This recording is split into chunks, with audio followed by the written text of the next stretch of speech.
Vimos en el anterior video de un breve resumen sobre la cronología de Mesopotamia antigua. Este periodo es muy extenso, abarca 3000 años y abarca muchas culturas. Estas se encuentran relacionadas por un bagaje cultural y religioso común. En este caso tenemos que a través de la escritura cuneiforme se fueron escribiendo algunos textos que fueron canónicos. Entre ellos tenemos la epopeya de Gilgamesh. También tenemos la Enuma Elish o Atarhasis, que son los mitos sobre el diluvio y la creación de la humanidad, que son bastante similares a los que aparecen en la Biblia. Esto se explica en parte porque la Biblia fue escrita en el año más o menos 500-600 a.C., cuando la élite judía estaba en el cautiverio en Babilonia. La epopeya de Gilgamesh trata sobre un presunto rey histórico de Sumeria, de la ciudad de Uruk. Uruk era una de las ciudades más importantes entre los años 3300 a.C. y 3000 aproximadamente. Las historias de Gilgamesh empiezan como poemas, como cantos que hacían los trovadores, que iban de ciudad en ciudad contando las hazañas de los antiguos héroes. El segundo milenio, los antiguos mesopotámicos, en este momento ya la civilización sumeria estaba en decaída y había sido reemplazada por una serie de civilizaciones semitas, que primero fue el imperio acadio y luego los amoritas, en este caso los babilonios. En la Babilonia antigua hay un crecimiento de las tablillas de estos primeros poemas que veníamos hablando y las historias de Gilgamesh, aunque no hay una historia en conjunto. En el año 1200, tanto los casitas de la Babilonia media como los asirios como otros pueblos regionales se vio afectado por la invasión de los pueblos del mar. Tenían armas de hierro, lo que le dio una ventaja tecnológica y hizo que gran parte de estas culturas terminaran decayendo. Tenemos el resurgimiento de estas culturas en la Mesopotamia con el imperio asirio alrededor del 900. En este imperio asirio tenemos a las figuras de Ashurbanipal, este rey que hizo el palacio, donde se encontraron las tablillas con las que podemos reconstruir hoy la historia de Gilgamesh. Esta epopeya de Gilgamesh se cree que se estandarizó, es decir, que se dejó el texto fijo y ya no estos poemas de distintas partes separados, alrededor del año 1100 a.C., en la zona más cercana a Babilonia. El imperio asirio ya no ocupaba solo Asiria, hacia el norte de Mesopotamia, ni tampoco toda la Mesopotamia, que sería Asiria y Babilonia, sino que también ocupaba partes del Levante, es decir, la actual Siria, la actual Líbano, la actual Israel y Palestina. Llegó a ocupar Egipto, ocupó partes de Anatolia, ocupó también partes de la zona de los Montes Sagros, es decir, de la frontera con Irán. Es decir, era un imperio que se extendía en gran manera. ¿Cómo nos llega el imperio asirio? Mayormente hasta el siglo XIX, hasta estos descubrimientos arqueológicos a través de la Biblia, como el que conquistó y destruyó el reino de Israel. Es decir, los judíos están separados en dos reinos, el reino de Judea y el reino de Israel. El reino de Israel era del norte, el reino de Judea era del sur. Este imperio será luego reemplazado por el imperio neobabilónico, alrededor del año 625 a.C. Conquista el reino de Judea, hace exiliar a las élites de la población de ese lugar. Los manda hacia Babilonia. ¿Por qué? Porque en las conquistas del imperio asirio habían destruido Babilonia. Vuelve a reconstruir Babilonia. Y en esa reconstrucción de Babilonia, por ejemplo, tenemos la construcción del Sigurat Etemenanki, que era una gran torre escalonada que servía para el dios de Babilonia, el dios Marduk. Esa construcción es la que es tomada metafóricamente, mitologizada en la historia de la Torre de Babel. Pasemos a hablar de la epopeya propiamente. Este es uno de los pocos libros mesopotámicos que se puede encontrar en una librería. Eso es una ventaja, pero también voy a asumir que muchos de ustedes no tienen idea de qué estoy hablando cuando hablamos de la epopeya de Gilgamesh, así que vamos a hacer un breve resumen sobre de qué trata esta obra. Está dividida en 11 capítulos o tablillas y cada una de ellas va relatando las distintas aventuras de Gilgamesh. Gilgamesh era un rey tirano. Agarraba a los jóvenes para hacer obras gigantescas, agarraba a las mujeres para tenerlas como compañías sexuales sin importar lo que digan ellas. ¿Por qué? Porque tenía un poder ilimitado. Y este poder ilimitado venía de ser hijo de una diosa y ser 2/3 dios. Los pobladores de Uruk le rezaban a la diosa Ishtar que por favor enviaran a alguien para que pudiera detener los arrebatos. Las plegarias fueron escuchadas y los dioses Anunnaki, sí, así se llaman los dioses de Sumeria, no tienen nada que ver con la teoría de conspiración, mandaron a Enkidu. Enkidu era un hombre animal, tenía cuernos, tenía una fuerza sobrehumana, pastaba con los animales, vivía en el campo, vivía desnudo. Cuando un cazador que vivía a las afueras de Uruk encuentra que todas sus trampas estaban rotas, piensa que es un monstruo, se asusta, pero a la vez lo ve con forma de humano. Entonces pide ayuda, pide consejo. Le dice que vaya a Uruk y pida a una sacerdotisa de Ishtar que vaya y se acueste con Enkidu para humanizarlo, para domesticarlo. Esta sacerdotisa va con Enkidu, se acuesta con Enkidu y de esta forma logra bañarlo, sacarle los pelos, sacarle los cuernos y se convierte en un humano que va a socializar, va a Uruk. Cuando Enkidu está yendo a la ciudad de Uruk, se entera que Gilgamesh había ido a una boda y había pedido acostarse primero con la novia antes del novio. Enkidu se enoja, entra en cólera, no puede creer esta injusticia, así que va hasta la casa de estos recién casados y se pone en la puerta para no dejar pasar a Gilgamesh. Entonces empieza una gran batalla entre ellos. Piña va, piña viene, tiemblan las puertas de la casa. Ninguno termina de ganar, aunque Gilgamesh es un poco más fuerte. Pero deciden parar la pelea y reconocerse para ser grandes amigos. Ya como amigos, ya como compañeros, van de aventuras hasta los bosques sagrados de cedros custodiados por el ogro Humbaba. Pero cuando llegan es simplemente un guardián que está ahí cumpliendo con su trabajo que le asignaron los dioses, de que esos cedros no sean cortados. Sin embargo, Gilgamesh y Enkidu logran engañarlo y logran matarlo, aunque él suplica que lo perdonen. Esto trae como consecuencia que por un lado despierta un poco de enojo de algunos dioses y por el otro que la diosa Ishtar, la diosa del amor y de la guerra, se quede impactado con Gilgamesh y quiera tener relaciones con él. Pero Gilgamesh la rechaza. La rechaza argumentando que todos los otros amantes de Ishtar terminaron mal. Terminaron convertidos en cosas, terminaron muertos. Esto es una afrenta gigantesca para Ishtar, que va hacia su padre, Anu, el rey de los dioses, y le obliga a que envíe al toro celestial a la tierra para que cause estragos y mate a Gilgamesh. A cambio, dice que si no lo manda, va a gritar tan fuerte que va a despertar a los muertos. Ante el temor de que despierta a los muertos, Anu manda al toro celestial, es decir, a la constelación de Tauro. El toro celestial destruye aldeas, destruye pueblos y va a enfrentarse en el medio de Uruk a Gilgamesh. Gilgamesh y Enkidu logran engañarlo y logran matarlo. Los dioses se reúnen, ya no solo enojados, sino también un poco con miedo, y deciden que es hora de darle fin a estas aventuras de Gilgamesh y Enkidu. Uno de los dos tenían que morir. En un sueño, Enkidu ve cómo se da ese debate y ve que él ha sido sentenciado a muerte. De repente se enferma y tras unos largos meses de agonía se va al inframundo. Gilgamesh está roto. No puede creer que su amigo, la compañía que tanto ama, se ha muerto. Y está en negación, al punto de que él sigue llorando y sigue estando con el cuerpo de su amigo hasta que de una de sus cavidades donde estaban antes ubicados los ojos sale un gusano.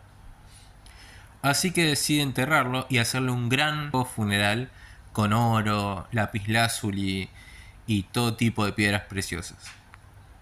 Tras esto, Gilgamesh ya no es ese héroe ni ese tirano. Ya no solo sabe que la muerte existe, que la muerte es real, sino que ahora tiene miedo de morirse. A intentar buscar cómo escapar de ella. Y se va a emprender en un viaje hasta el fin del mundo para encontrar a Unapishtim, este Noé sumerio que habría sobrevivido eternamente desde el diluvio. luego de vagar por el desierto por meses, de subir montañas increíbles, de ver a animales mitad escorpión, mitad león, y haberles ganado batallas, de haber llegado a un río que parecía no tener fin, de haber cruzado pantanos eternos. Él llega a la isla, se conecta con Unapishtim, que era un hombre muy viejito, y su esposa. Le cuentan el secreto, por qué ellos eran inmortales.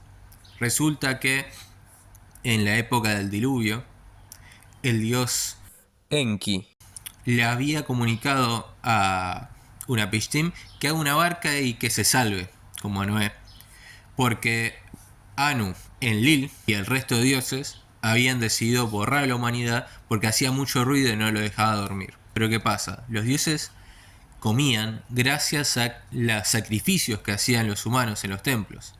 Ahora, sin esos sacrificios, los dioses estaban muriéndose de hambre. Cuando Unapishtim logra bajar y logra hacer el primer sacrificio, salva de la muerte a los dioses. Y en recompensa, los dioses le dan la vida eterna. Pero a él solo y a su esposa. A ninguno más. Y deciden no hacer más diluvios. Enki es recompensado por ser el gran consejero que salvó a los dioses y ser prudente y no querer eliminar a todos. Una vez que le cuenta esto, a su vez le dice que haga el intento, que intente vencer al sueño primero. Si logra vencer al sueño durante una semana, está en condiciones de ir a pedir a los dioses que le den la inmortalidad. Gilgamesh obviamente acepta, dice que sí, que va a poder, que él si llegó hasta acá al fin del mundo, obviamente va a poder vencer al sueño. A los 5 minutos ya estaba durmiendo. Así Gilgamesh se da cuenta que no puede vencer a la inmortalidad, que es humano. Pero a la esposa de Unapishtim le da un poco de pena y le dice que, en compensación por todo el esfuerzo que hizo, le puede dar el secreto del rejuvenecimiento. Resulta que en el fondo del mar hay una planta que, si la comes, te rejuveneces. Gilgamesh va, busca esa planta, la saca del fondo del océano, la lleva y va hacia la ciudad de Uruk en su vuelta. Y va junto a Ursanabi, el barquero. En esta vuelta tiene un poco de miedo de que la planta haya sido todo un fiasco, pero por las dudas no la prueba. Va a esperar a llegar a Uruk para probarla y estar seguro. Cuenta también que está muy sucio de todo este viaje. Necesita purificarse, necesita limpiarse para llegar bien a la ciudad de Uruk. Así que va a un baño y mientras está bañando, la planta es robada por una serpiente, que a su vez cambia de piel, rejuveneciendo. Entonces ahí tiene dos certezas. Por un lado, de que lo que le decían los dioses era verdad. Esa planta era rejuvenecedora. Por otro lado, no la pudo usar. La muerte iba a llegar en un momento. Y al llegar a Uruk le dice a Ursanabi: mira, allí están las murallas de Uruk, la bien amurallada. Dentro de ella se encuentran un cuarto de milla de palmeras latileras, un cuarto de milla de pozos de alfarería, un cuarto de milla de poblado y media milla del templo de Inanna. Es un final cíclico, porque estas son las mismas frases, las mismas expresiones que se usan al principio de la epopeya. La epopeya de Gilgamesh ocupa tres grandes problemas. Por un lado, tenemos la mortalidad de la humanidad y en específico de los grandes líderes políticos. Por otro lado, tenemos la tiranía y la necesidad de moderación por medio de los consejos, ya sean de sabios o de grupos de sabios. Y en tercer lugar, tenemos el respeto a el cosmos divino, al orden, a las leyes que permiten sobrevivir en la naturaleza y en la ciudad. Si bien dentro de Epopeya de Gilgamesh vamos a ver algunas temáticas que se pueden ver como políticas, antes de la creación de la epopeya tenemos uno de los poemas paleobabilónicos que no fue incluido dentro de la epopeya, que sí tiene un carácter meramente político y puede ser analizado, y de hecho lo fue por Thor Jorgensen de esa manera. Este poema trata sobre Gilgamesh y Aka, que son dos reyes de dos ciudades sumerias, una en el norte y otra en el sur, que entran en conflicto. Y dentro de esto podemos ver más a la figura de Gilgamesh como un rey que como un héroe, que es la forma en que se lo relata más en la epopeya de Gilgamesh. Esto es resaltado por Sophus Helle, que es también otro gran académico que hizo la última gran traducción de la epopeya de Gilgamesh, y que acá podemos ver más su parte metida dentro de las instituciones de la ciudad contra una lucha del hombre contra la naturaleza, o el hombre contra su propia condición humana, contra su mortalidad, como vemos en la epopeya de Gilgamesh. Esta historia podemos ver desde el punto de vista de la defensa de la soberanía, y también de un punto de vista más propagandístico del resurgimiento de Uruk y de Sumeria y del sur de Babilonia en el momento en que fue escrita y fue recopilada. Acá vemos que una ciudad del norte de Sumeria manda unos emisarios a Uruk diciéndole que se rindan para que saquen los pozos de agua profundos y superficiales de la otra ciudad. Esto algunos intérpretes lo han visto como que se rindan para hacer una tarea interminable. Que es una tarea interminable, un sufrimiento interminable, que es el estar sometido a otra ciudad. Cuando recibe esto Gilgamesh, se enoja y dice: tengo que ir a la guerra. Pero antes de la guerra, tiene que pedirle consejo a la asamblea de ancianos. Cuando va con la asamblea de ancianos y le comenta esta situación, los ancianos dicen que es imprudente ir a la guerra, que mejor se rindan y que así se van a salvar. Gilgamesh obviamente no queda contento con la respuesta que le dan y va a la asamblea de jóvenes. En la asamblea de jóvenes le dicen que sí, que vaya a la guerra, que ellos lo van a bancar. Entonces él se junta con los jóvenes, va a la guerra y efectivamente logran vencerlo al otro ejército y agarran a Akkad, que Akkad era el rey de los otros, y lo someten, pero le perdonan la vida a cambio de hospitalidad.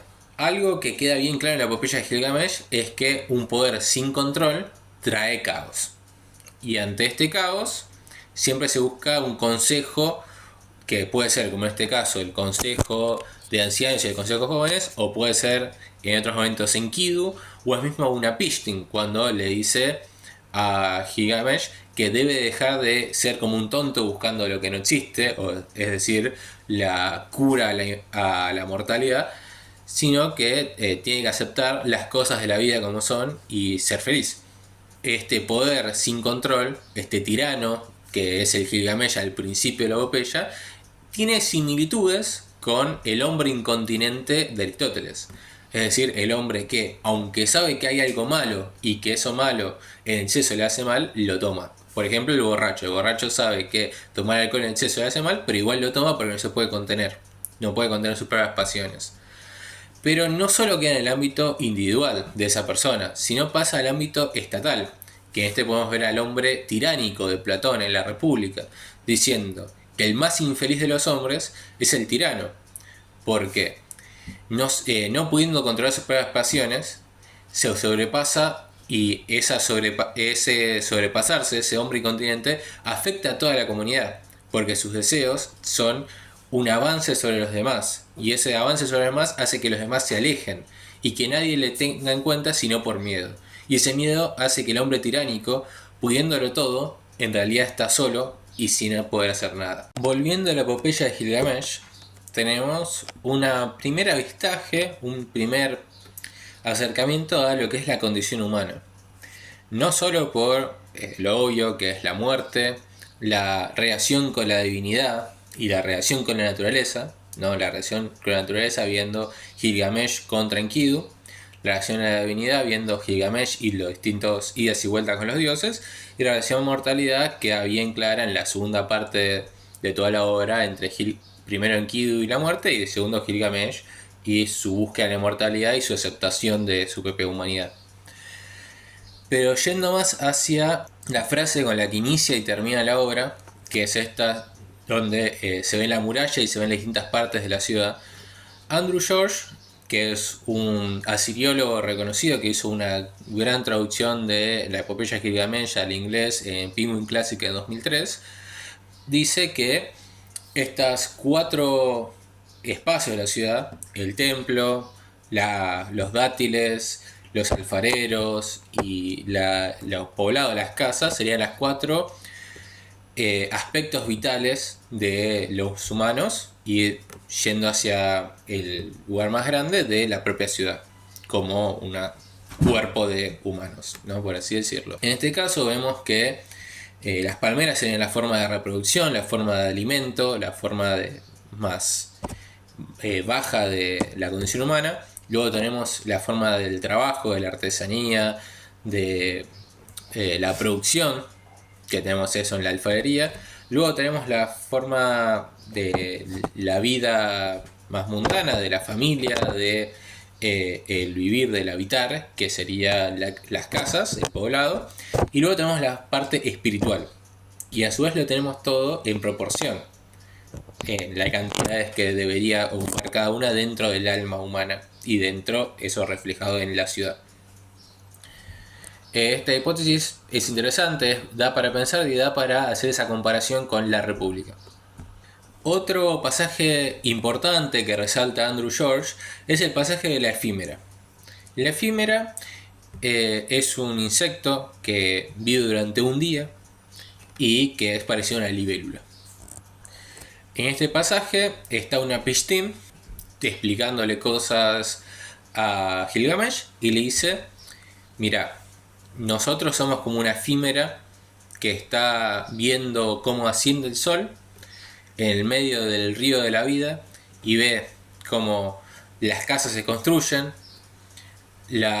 aparecen los hijos, luego se separan esas herencias y de repente se hace la noche y terminó. Pero eso no va a cambiar que siempre cíclicamente vuelva a salir el sol y vuelva a pasar todo este ciclo de asentamiento de familias, crecimiento, separación de esas familias, pelea entre familias, vuelta a asentamiento de nuevas familias, y etc. Este carácter cíclico es propio de la cosmología mesopotámica y de la antigüedad en general.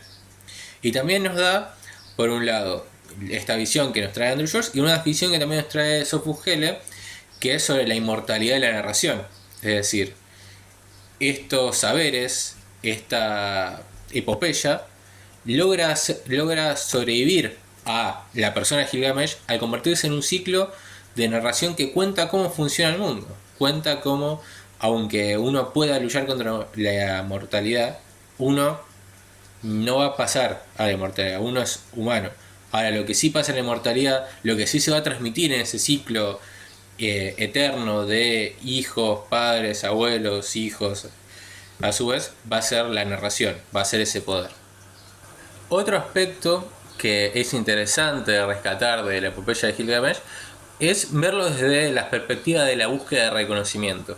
Si lo vemos desde esta óptica, vemos que primero Gilgamesh somete a los jóvenes, somete a la ciudad como si fueran objetos. Él tiene deseo, él puede hacer cosas, pero el resto es inferior a él. No hay cosa que lo pueda suplir, no hay cosa que lo pueda satisfacer. Por eso es tan tirano y no tiene límites. Y por eso, cuando tiene la pesadilla de que Enkidu se está acercando, va a buscar a Ninsun. Ninsun es su madre y a su vez es su diosa. Esto le crea cierta diferencia que tampoco puede reconocerse en él. Entonces está en una situación donde él se relaciona con todos inferiores y su única forma de entender el mundo más allá es con una superior. Esto le da una soledad, le da furia, le da esta tiranía, que cuando se encuentra con Enkidu logra un igual. Por eso se vuelven amigos, por eso logra llenar ese vacío que tenía. Pero ¿qué pasa? Todavía tiene superiores, todavía tiene los dioses. Necesita hacer hazañas, necesita fama, necesita honor, que lo vuelvan alguien superior, alguien digno de estar con los dioses. Ahí tenemos la ida, la búsqueda, la exploración al bosque de los cedros y el asesinato de Humbaba. Al hacer esto está sometiendo a la naturaleza y a la vez está pasando por arriba de las leyes divinas, es decir, se está proclamando como una cierta igualdad ante los dioses.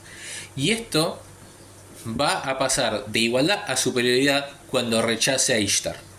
Cuando rechace a Ishtar, no solo está proponiéndose como un igual a los dioses, sino como alguien superior, como alguien que puede rechazar los deseos de una diosa, y más siendo la diosa del amor.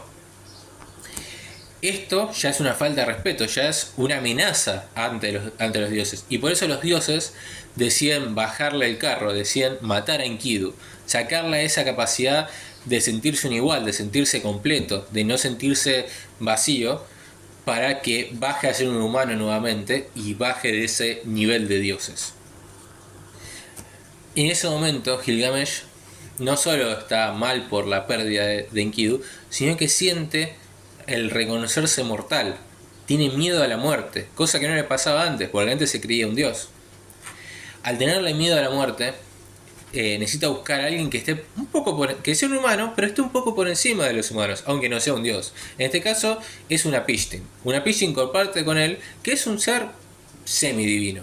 ¿Por qué? Porque tiene ciertas cualidades que lo hacen único. Una Pishtim en este caso es inmortal, pero Gilgamesh tiene fuerza sobrehumana, es 2/3 dios, es decir, no es un humano cualquiera.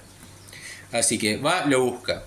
Y en esa búsqueda tenemos que puede reconocerse tanto su lado inmortal, es decir, esta capacidad de traer la historia del diluvio, de crear una epopeya sobre él mismo, sobre sus hazañas, y que sea contada por las generaciones siguientes, como su parte mortal, que él en sí, su cuerpo y su persona, va a morir en algún momento. Aquí surge el poder del relato, porque es la capacidad de él hacerse inmortal, de que él sea recordado no solo como una historia, sino por las propias hazañas que hizo y por la epopeya que se cuenta de esas hazañas. Entonces descubre la fórmula para no ser un humano cualquiera que es olvidado, ni tampoco llegar a ser un dios, pero suplir un punto medio. Y en esa síntesis tenemos la capacidad de ser un gran gobernante, que es ser un gran gobernante es lo que le permite ser recordado por sus hazañas, ser más que los simples mortales y ser inmortalizado en estos relatos como en la epopeya de Gilgamesh. Otro aspecto por el que se puede ver a la epopeya es como una protoguía del buen gobernante. Podríamos encontrar como máximas de ser justos y no abusar de su poder, porque si no los dioses tarde o temprano van a terminar castigando sus abusos, o tener buenos compañeros leales que le indiquen con su sabiduría qué es lo que conviene utilizar y cuándo se está comportando como un tonto por hacer hazañas temerarias o cosas sin sentido. De la buena vida y hacer obras magnánimas que sirvan al pueblo para que sea recordado por sus proezas por los siglos de los siglos.